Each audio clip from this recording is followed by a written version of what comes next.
ginecología.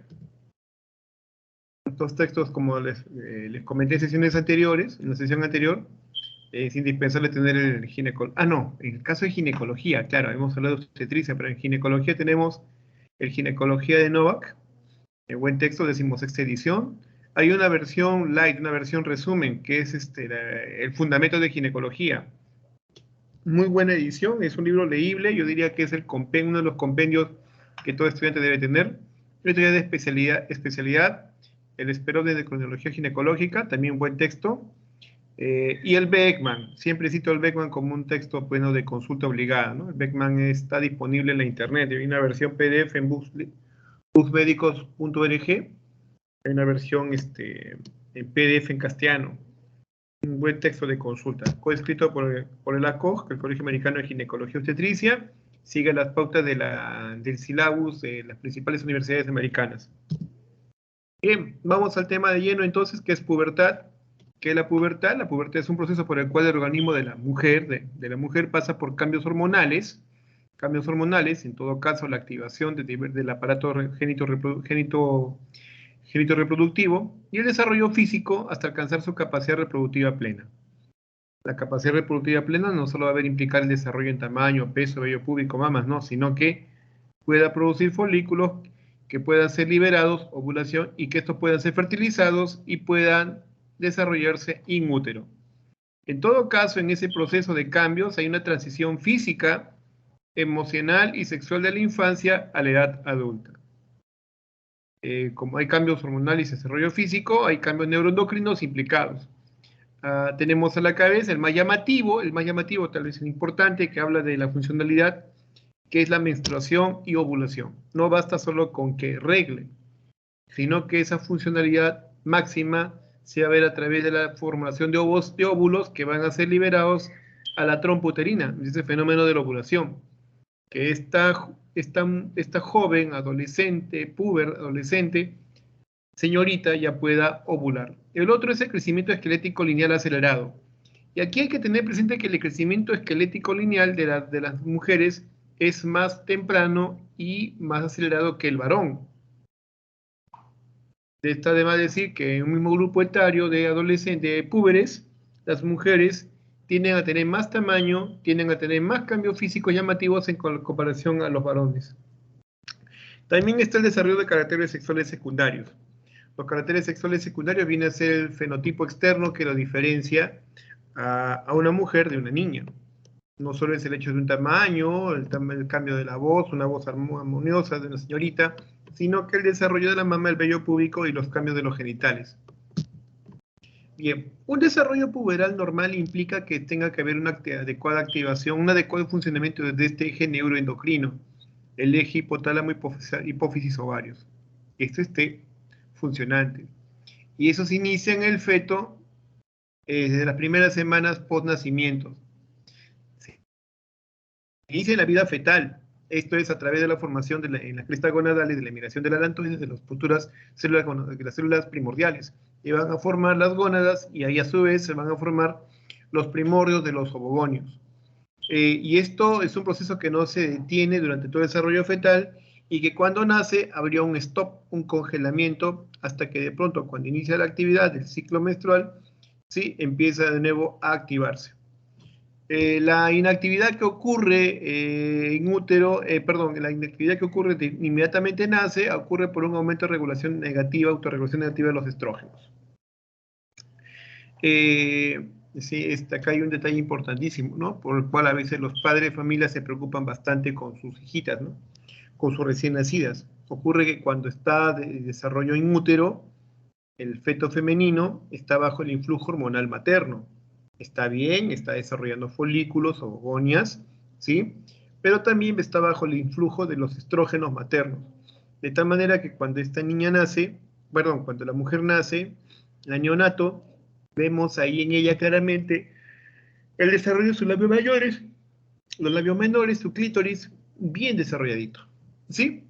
Vemos incluso que hay un moco vaginal. ¿Por qué? Porque la vagina y el moco cervical están en buena producción. Y esto por el aporte de los estrógenos maternos. Sin embargo, cesa ese aporte, al nacer se entiende, y al transcurso de unos 4, 5, 6 días a la semana, la niña comienza, la recién nacido, el neonato, comienza a sangrar por los genitales, lo que es un tema de preocupación para los padres, puesto que ver a su hijita que de pronto sangre, ¿qué está pasando? Y esto ocurre porque la regulación que tenía pues de manera estrogénica materna en útero se pierde. Entonces, hay toda regulación negativa puede llevar a que sangre, alguna hemorragia por deprivación, ¿sí? Y esto sea el único evento tal vez que él tenga al nacer. Después de eso, los genitales externos van a comenzar a experimentar no una involución, sino que no desarrollo. Esos labios mayorcitos, esos clítoris que estaban bien levantaditos, comienzan a hacerse pequeño, y es el rasgo distintivo de una lactante, de una niña, hasta que de pronto comienza a ver la regulación estrogénica que va a hacer que desarrolle los labios mayores, los labios menores, el clítoris, el vello púbico y la diferencia propiamente, ¿no? De esa etapa de la niñez lactancia. Entonces, eso hay que tener en cuenta como un tema de consulta o preocupación para los padres con su recién nacida. Bien. El otro evento es la adrenarca, que se inicia a los 6 o 8 años y un aumento de los andrógenos que se producen normalmente en las glándulas suprarrenales. Aquí una de las hormonas implicadas es la de hidroepiandrostenediona, que va a ser el precursor para la formación de la testosterona y de hidrotestosterona. Bien, la adrenarca. El otro es que la maduración sexual secundaria dura normalmente 4 años. No es un proceso rápido e inmediato, sino tiene un tiempo que va en el orden de los 4 años. Hay que diferenciar lo que puede ocurrir en esta maduración sexual. El brote de crecimiento, el estirón, si se puede decir así, el estirón, el crecimiento de tamaño, que ocurre 1 o 2 años antes de la aparición de la regla. Es el primer cambio en aparecer. Entonces el estirón, la ganancia de altura, de estatura, es el primer cambio que aparece 1 o 2 años antes que aparezca la regla. El otro ya forma parte de los caracteres sexuales secundarios propiamente, que es la telarca. La telarca o telarquia es la aparición de los brotes mamarios, ese pezoncito de la niña, ¿sí? Planito, pequeñito, semejante al de varón, de pronto comienza a ser estimulado por los estrógenos y comienza a desarrollar, a levantarse el nivel, comienza a formarse el pezón y ya vemos el brote mamario. De hecho, la aparición de las mamas en una niña nos habla de la respuesta a los estrógenos, el estrógeno de la mujer. En términos prácticos, la presencia de las mamas, la aparición de las mamas, nos habla directamente de la función estrogénica presente. ¿Sí? Si lo planteo como pregunta sería, ¿no? ¿Cuál es la hormona que debuta tempranamente en la aparición de los caracteres sexuales secundarios de una mujer? Los estrógenos. Y el primer carácter en aparecer, fenotipo secundario externo, las mamas, el botón mamario o la telarca. Luego viene el desarrollo del vello púbico y axilar, eso es la adrenarca, ahí está implicada lo que les comentaba, la testosterona, ¿sí? Y la función de las glándulas suprarrenales. El crecimiento máximo, el estirón que les decía, puede llegar hasta los 9 centímetros por año. Por eso les decía a un inicio, ¿no? Que un grupo de púberes se puede ver claramente entre los 9 y 10 años de edad que las mujeres tienen un crecimiento más rápido en estatura en comparación a la contraparte de los varones. Y claro, la presencia de la menarca, que viene a ser la primera menstruación, la menarca, y el fenómeno, la función fisiológica que nos habla de que ya tiene ciclos menstruales ya funcionales, ¿no? Que es la ovulación. Esto puede variar según la raza. Se entiende que las razas afro, la raza negra, estas características aparecen más tempranamente. Y claro, las características individuales de cada niña, donde está implicado de repente el componente heredofamiliar, genético, racial, e incluso el hábito pícnico, las mujercitas gorditas, aparece esto más tempranamente. Entonces, hablamos de los cambios hormonales, la activación de ejes neuroendocrino, hipotálamo, hipófisis, ovarios. Sabemos que para que arranque todo este proceso, tiene que haber una activación en el núcleo arcuato para que se produzca esta neurohormona que es la hormona liberadora de gonadotrofina, la GnRH. Al producirse la liberación de la GnRH, también ocurre un aumento de la amplitud de los pulsos. Esta hormona es bien exclusiva. Para que pueda trabajar, para que pueda ejercer su acción, se tiene que liberar a través de pulsos. No basta con abrir el caño. sino que hay que hacerlo con una intermitencia tal que el organismo lo entienda. Solo de esa manera puede funcionar. El hipotálamo se hace menos sensible a la retroalimentación negativa por disminución de los estrógenos. Conforme disminuyen los estrógenos, el hipotálamo se hace menos sensible. ¿Se entiende eso? Pues no, porque de repente una niña no regla, porque hay una retroalimentación negativa a los estrógenos. El otro es el aumento propiamente de las hormonas gonadotrofinas, la hormona lútea y la hormona folículo estimulante, donde vemos una particularidad, que en la niñez la hormona FSH está más elevada en proporción que la LH, y en la pubertad la LH mayor que la FSH. Es una particularidad que se ve con estas dos hormonas.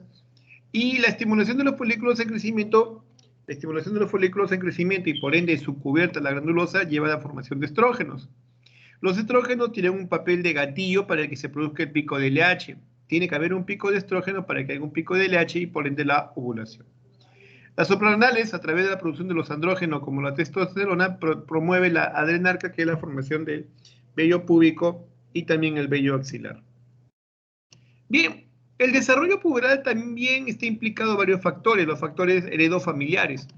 ¿Cómo ha sido el desarrollo en la mamá, en la abuelita, en las hermanas? Probablemente eso se refleje en la niña, en la puber. También el factor racial. Hemos hablado acerca de lo que es la etnia afroamericana, la raza negra, ¿no? Que ellos tienen más tempranamente hacer más cambios, los cambios puberales. También el factor geográfico.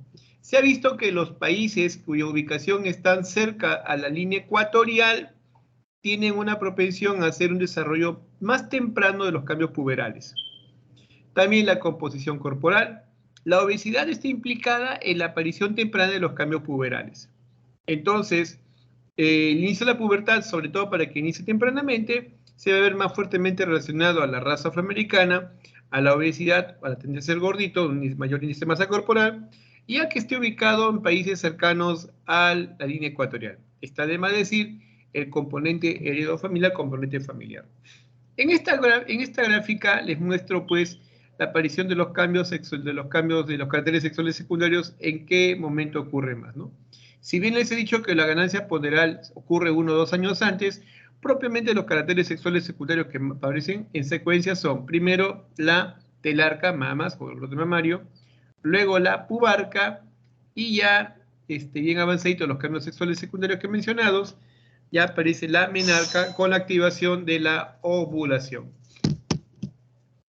Bien, el desarrollo puberal normal implica cambios físicos que varían según la etnia y características individuales, y acá ya les muestro la proporción según la raza. La raza afro, el 50% lo completa a los 8 años.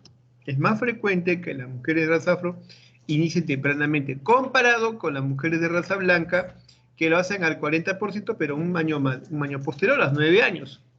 Se habla de un desarrollo puberal normal cuando inicia entre los 8 a 14 años. Por tanto, una aparición mucho antes de los 8 años hablaría de una pubertad precoz, y por encima de los, veámoslo acá, punto de corte, 13, 14 años de una pubertad tardía o un retraso puberal.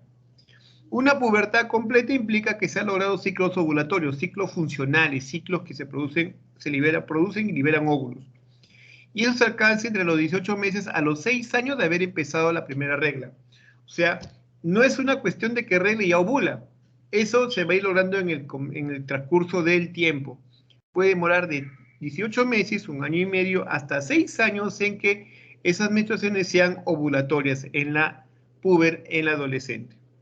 Lo que está visto es que los cambios puberales son más tempranos en la mujer, 3 años en promedio, y en los varoncitos puede demorar hasta 5 años.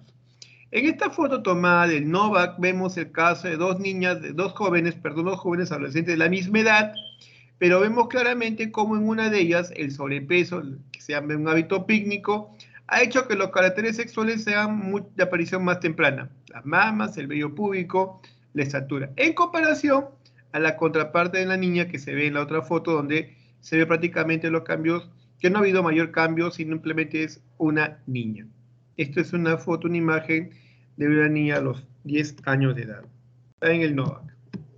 Bien, esta gráfica con flecha en el tiempo nos ayudará a entender entonces cuando estamos hablando de una pubertad precoz. Cuando esto ocurre, aquí aquí en esta banda de abajo es la que me interesa, la de arriba es de varones. Cuando esto ocurre antes de los 8 años, es una pubertad precoz, y cuando hay un retardo puberal, cuando ocurre por encima de los 13 años. Por encima de los 13 años. El desarrollo puberal tiene que ser valorado. Y esto implica el uso de ciertas escalas. En los años 60, 69, Tanner nos plantea uno de los scores, un sistema de valoración clínica objetiva, tomando en cuenta los cambios de las mamas y el vello púbico, en el caso de la mujer, y en el varón, el desarrollo genital y el vello púbico. Bueno, debo decirles que en esta valoración de Tanner clasifica en 5 etapas, en los cuales, según el tamaño y desarrollo de las mamas y del vello púbico, nos permite establecer qué estadio de Tanner es. Importantísimo, usado en ginecología pediátrica para valorar la madurez sexual, desarrollo puberal. Entonces, por pubertad precoz, yo le decía que es cuando aparece antes de los 8 años, ¿no? Miren, se habla de que las características sexuales secundarias aparecen antes de los 6 años en la raza negra y 7 años en la raza blanca. La incidencia en el varón, la mujer versus el varón, es de 23 veces más temprano en la mujer que en el varón. Y la incidencia es de 1 en 10.000 niños. En el 90% de los casos no puede identificarse su causa. Vendrían a ser esa pubertad precoz idiopática. Y en el 10% restante, la etiología puede ser dependiente o independiente de la producción de la hormona GnRH, la hormona liberadora de las gonadotrofinas. Bien, ¿cuáles son los criterios entonces clínicos de una pubertad precoz? Toda niña menor a 6 años con desarrollo mamario o vello púbico entra en esta categorización. O toda niña menor a 8 años con desarrollo mamario y o vello púbico, o uno o lo otro, o ambos, también lo define. Entonces, 6 años aparezca mama o vello púbico, y menor a 8 años con desarrollo mamario y o vello púbico. Es importante en estas condiciones hacer una anamnesis exquisita, una exploración minuciosa y determinar la edad ósea. Para esto, la determinación de la edad ósea se logra a través de un estudio de rayos X de la mano y el seguimiento vigilancia estrecha. La foto a la derecha muestra los cambios puberales en una niña de 7 años. El tema no es que haya desarrollo mama y vello púbico, también que el estímulo estrogénico temprano que está ocurriendo en esta niña hace que los discos epifisiarios se suelden, se cierren tempranamente. Entonces la niña presenta los caracteres sexuales tempranamente, pero lamentablemente su crecimiento de estatura se ve limitada. Le sella crecimiento y no gana más tamaño. Bien, le decía entonces acerca de la etiología, que muchos de estos cambios pueden ser idiopáticos, el 90%, y tenemos acá una caracterización en 2 grupos principales. La pubertad precoz dependiente de la liberación del GnRH. O sea, aquí el asunto está en la producción de GnRH. A esto le llaman pubertad precoz de origen central o auténtica. También llamada isosexual porque los cambios coinciden con el sexo. Le decían idiopático, que puede ser tumores del sistema nervioso central, como armatomas, craniofaringiomas, glioma metastásico, quistes aracnoideos, o por encima de la silla turca. Comprenderán que habrá que hacer estudio neurológico, habrá que hacer estudio de resonancia para ver qué acontece en el cerebro. El otro también puede ser por un producto de un proceso inflamatorio infeccioso en el sistema nervioso central. Una niña que ha sufrido de encefalitis, meningitis o granulomas, o que ha tenido una lesión del sistema nervioso central como una radiación, un TEC o hidrocefalia. Entonces, todo esto puede llevar a la pubertad precoz. Se habla de una pubertad precoz incompleta cuando hay telarca o adrenarca prematura aislada de la edad ósea y laboratorios normales. O sea, se ha desarrollado las mamas o aparición del vello púbico tempranamente, pero aislado del crecimiento de la edad ósea y laboratorios normales. El otro es la pubertad precoz dependiente de la GnRH, también llamada periférica, pubertad precoz periférica. Se entiende que aquí ya no tiene que ver nada el cerebro, el hipotálamo, hipófisis, sino puede ser a través de órgano diana, como en los ovarios, o las glándulas suprarrenales, o de causas ectópicas o exógenas. En el caso de causas ováricas, tenemos los quistes foliculares funcionantes. Por un quiste folicular se entiende que es una formación quística que está produciendo pues anómalamente las hormonas estas. Tumores ováricos, aquí tenemos ya neoplasias propiamente tipo germinal, como son tumores de la glandulosa, tumores Leydig y gonadoblastomas. Una forma rara de alteración de la proteína G que provoca una alteración endocrina sostenida, que es el síndrome de McCune-Albright. El síndrome de McCune-Albright lo podemos reconocer clínicamente porque, vean la foto a la derecha de la parte superior, vamos a reconocerlo porque la niña va a presentar la presencia de lunares grandes, amplios, ¿sí? Nevos amplios en su cuerpito. Entonces, podemos reconocer el síndrome de McCune-Albright. Entonces, esta niña puede tener una pubertad precoz. Tumores secretores de andrógenos en las glándulas suprarrenales, tumores andrógenos, ectópicos, tumores secretantes de la hormona gonadotrofina coriónica o de causa exógena si es que la niña está recibiendo estrógenos exógenos como medicamento, producto higiénico, contaminante ambiental que le están estrogenizando. A esta forma de pubertad precoz, periférica o que no tiene que ver el sistema nervioso central, también le llaman pseudopubertad precoz. Hay ovarios anales ambientales, puede ser mixto con pubertad precoz y hormona género sexual. Bien. El otro es el retraso puberal. El retraso puberal, es decir, que no le viene en el tiempo esperado. Y para eso hay que tener en cuenta estas definiciones. No hay desarrollo mamario a los 13 años.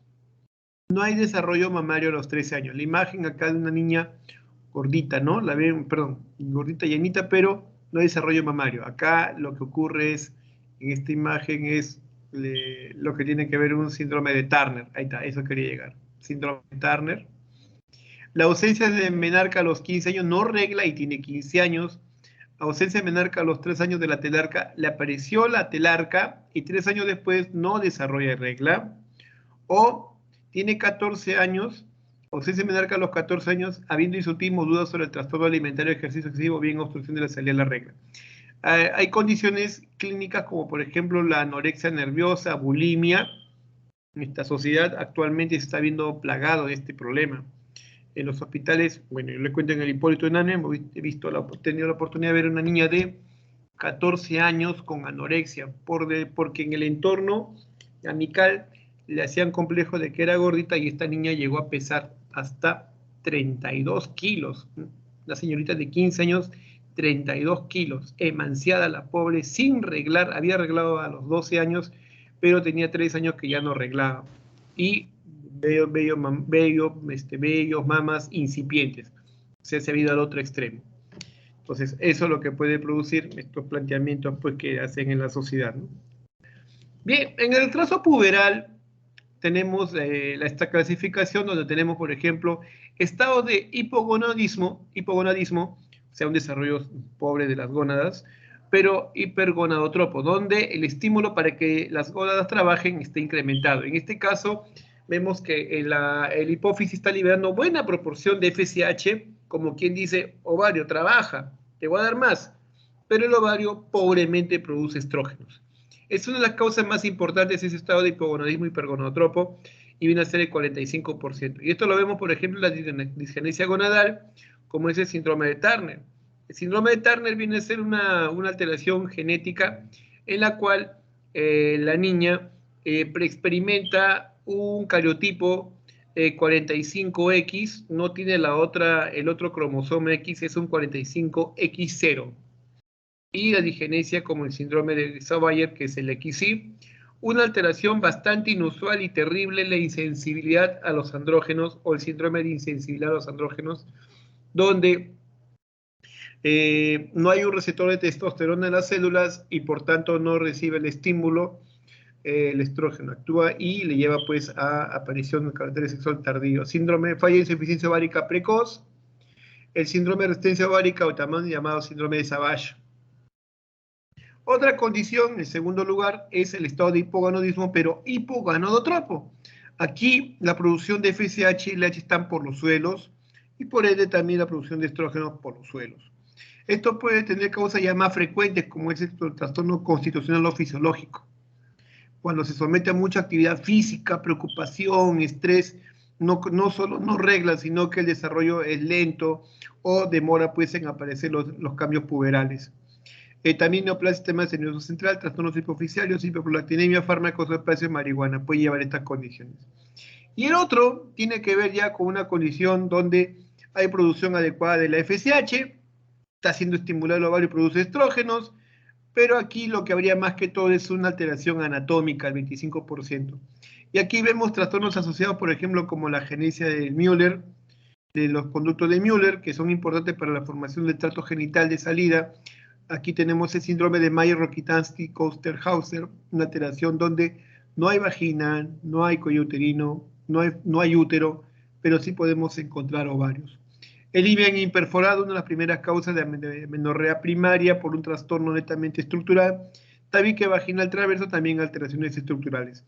En las siguientes imágenes estamos viendo formas diversas de trastornos. Acá tenemos una joven con síndrome de Kalman, hipogonismo hipogonadotropo. En esta imagen inferior vemos el síndrome de Mayer-Rokitansky. Miren, no hay vagina, se reconoce la apertura, como separado, vamos a ver acá.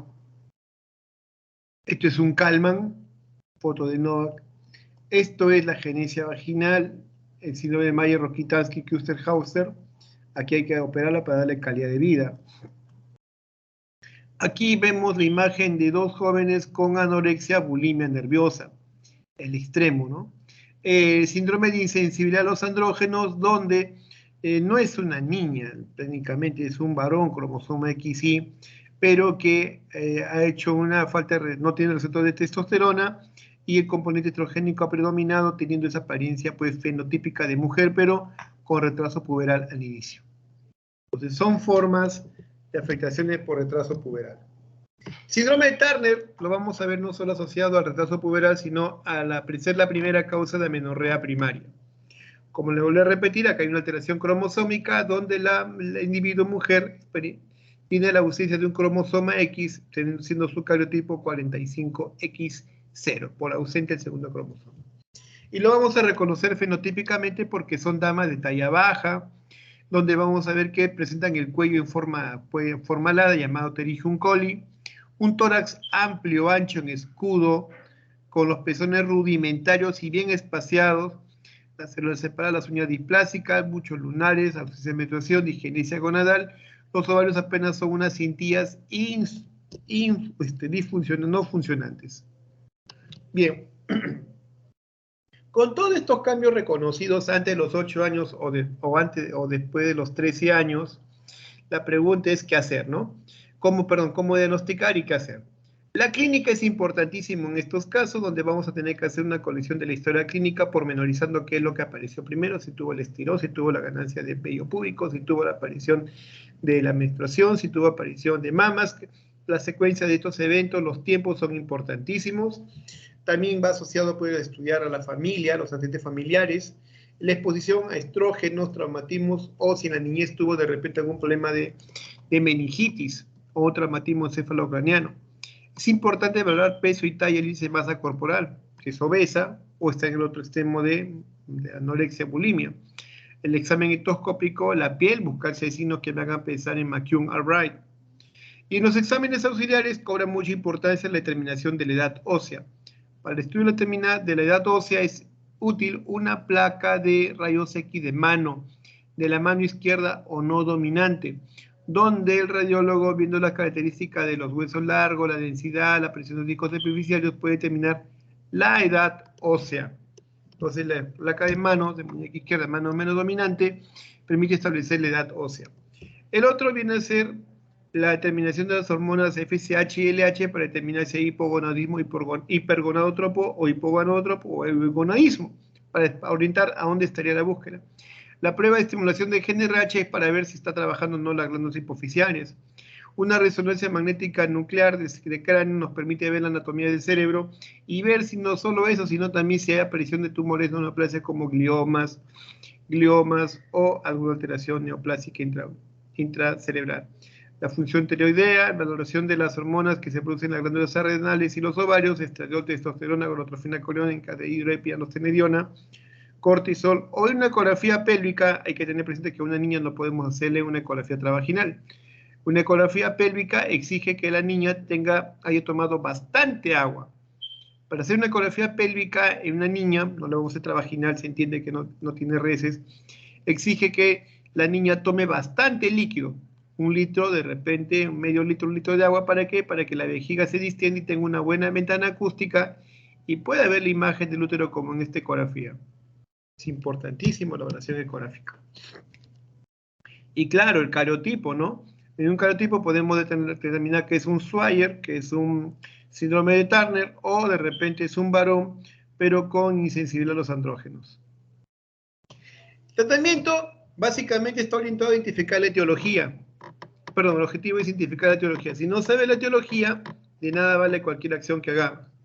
Y acá hay que tener como objetivos detener y reducir la malformación sexual que está ocurriendo tempranamente o tardíamente, de tal manera que mejoramos la calidad de vida. Permitir que gane talla. Acuérdate que los estrógenos cierran tempranamente los discos epifisiarios, y hay que detener esto para que la niña no quede, la señorita puber no quede ahí, pequeñita en tamaño. El uso de agonistas GnRH, si el tema tiene que ver con estímulo para una proceso puberal, o inhibición de la esteroidogénesis, importantísimo, que tiene que ver con la producción de estrógenos y por ende los cambios sexuales tempranos. Y todo esto se lograría a través de un estudio y manejo multidisciplinario donde no solo participa el ginecólogo, pediatría, el endocrinólogo, ¿sí?, psicología, para poder tener un manejo multidisciplinario y adecuado, especializado en este tipo de pacientes. Bien, quería compartir el día de hoy con ustedes el tema de clase. Si hay alguna pregunta, con todo gusto para resolverla en esta hora.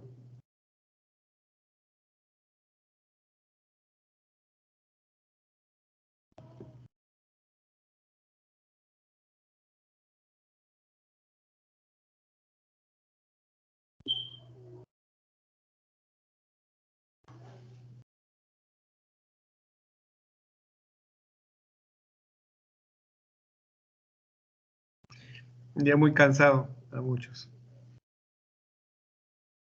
Mi grupo de práctica lo espero el día de mañana por la noche en el Hipólito Unanue. Vamos a estar de guardia. ¿Ya? Sí, algo que me tenías que comentar, Hugo.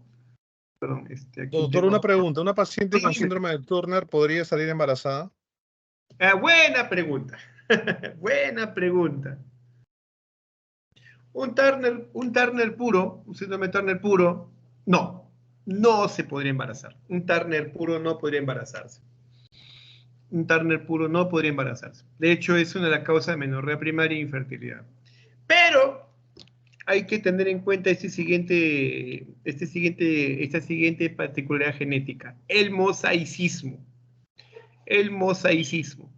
Por mosaicismo se entiende, mosaicismo genético, que de la proporción de células que tenga un determinado volumen celular de masa tejido, por decir, del 100% de células, el cariotipo que expresan, el 10-20% es de Turner, ¿sí?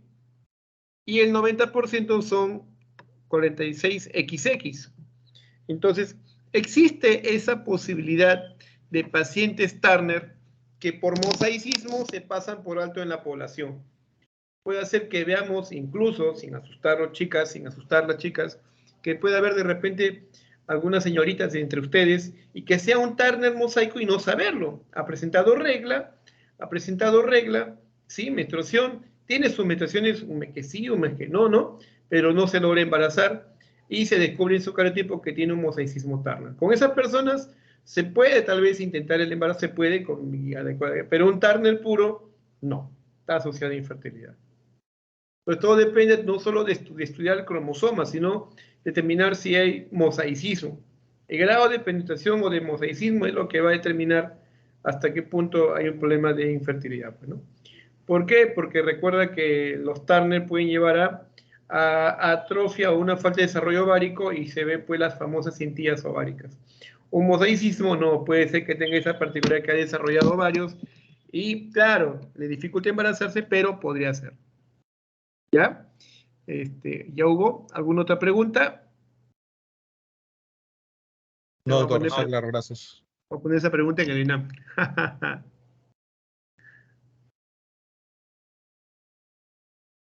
Sí, a ver, alguien más está preguntando. A ver. Sí, doctor. En relación a los pacientes o cuando tengan pubertad precoz, refería que tenían problemas en relación al crecimiento, o sea, tenía crecimiento. Entonces, es posible que si uno detecta tempranamente o puede identificar una pubertad precoz, puede evitar que se detenga el crecimiento. Sí, por supuesto que sí. Por supuesto que sí. La detección temprana de estos cambios puberales y un crecimiento temprano,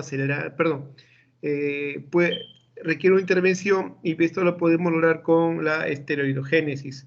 Por ejemplo, al darle agonistas GnRH a esta niña, hazte cuenta que tiene 7 años, 6 años, ya comenzó a tener más vellos púbicos, claro. Entonces no se ha dado el estirón, pero está con los caracteres sexuales tempranos, entonces le podemos dar estos agonistas GnRH para frenar la acción de la FSH-LH y por ende la producción de folículos de estrógenos y lograr que esa niña pues tenga un cierre temprano de los discos epifisiarios y también obviamente los cambios sexuales que demoren un poquito más. Entonces sí, sí se puede detectar. Y todo depende de qué, chicos, de la detección o la observación temprana, ¿no? Sí, porque a veces los padres, familia, pues dicen, ¿no? No, pero a mi mamá le apareció la regla a los 7 años y yo también me apareció a los 6. ¿Y qué tal? ¿Cuánto mide? Hay uno, 1,34 m. Apenas tiene 16 años, tiene 1 metro pequeñita. Tú la ves bajita, todo bien desarrollado en las caracteres sexuales, pero ya no va a tener la oportunidad de ganar porque ya se cerraron sus discos epifisiales. Entonces, la detección temprana implica, pues, no de la observación y alerta de los padres de familia, porque ellos son los primeros en darse cuenta. Las mamás, las hermanas mayores son las primeras en darse cuenta, algo pasa con su hijita. Oye, tiene 6 años, está arreglando. Ya tiene su mamita de su mamá un poco desarrolladita. Ya, eso no está bien. Entonces, muchas veces, cuando es un entorno, un entorno social con pobre acceso a la información, a conocimiento, se van a echar a perder esos casos. En casos nuestros no debería ocurrir, ¿no? Entonces, si estamos en un lugar y somos bien observadores, podemos nosotros detectar tempranamente eso. La pregunta.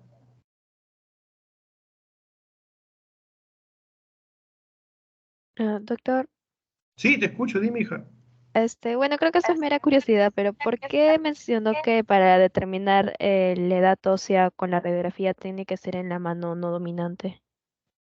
Ah, porque la mano dominante está sometida per se a más actividad, de tal manera que los músculos, tendones estimulan las diversas estructuras óseas que son las zonas de inserción de los músculos y tendones, y estos pues obviamente van a tener un desarrollo más que la mano no dominante. Entonces, en la medida que tenga mucha actividad con la mano dominante, esta puede dar la impresión de que tiene una edad ósea mayor. Por eso se prefiere la mano no dominante. Todos los estudios radiológicos de madurez ósea tienen que ser con la mano no dominante.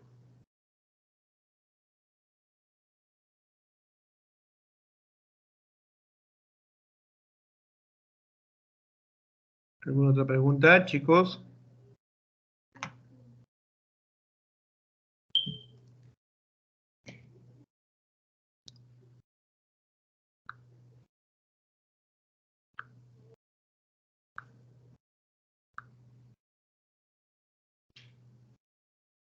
Bien.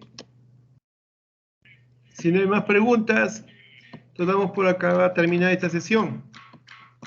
Voy a agregar esta clase junto con la de parto pretermino a la cuenta de archivos para que lo tenga disponible. Ya he hecho una actualización de la clase de parto pretermino, algunos conceptos para que esté mejor comprendida. Bien, muchísimas gracias. Buenas noches, chicos. Muchas gracias. Gracias.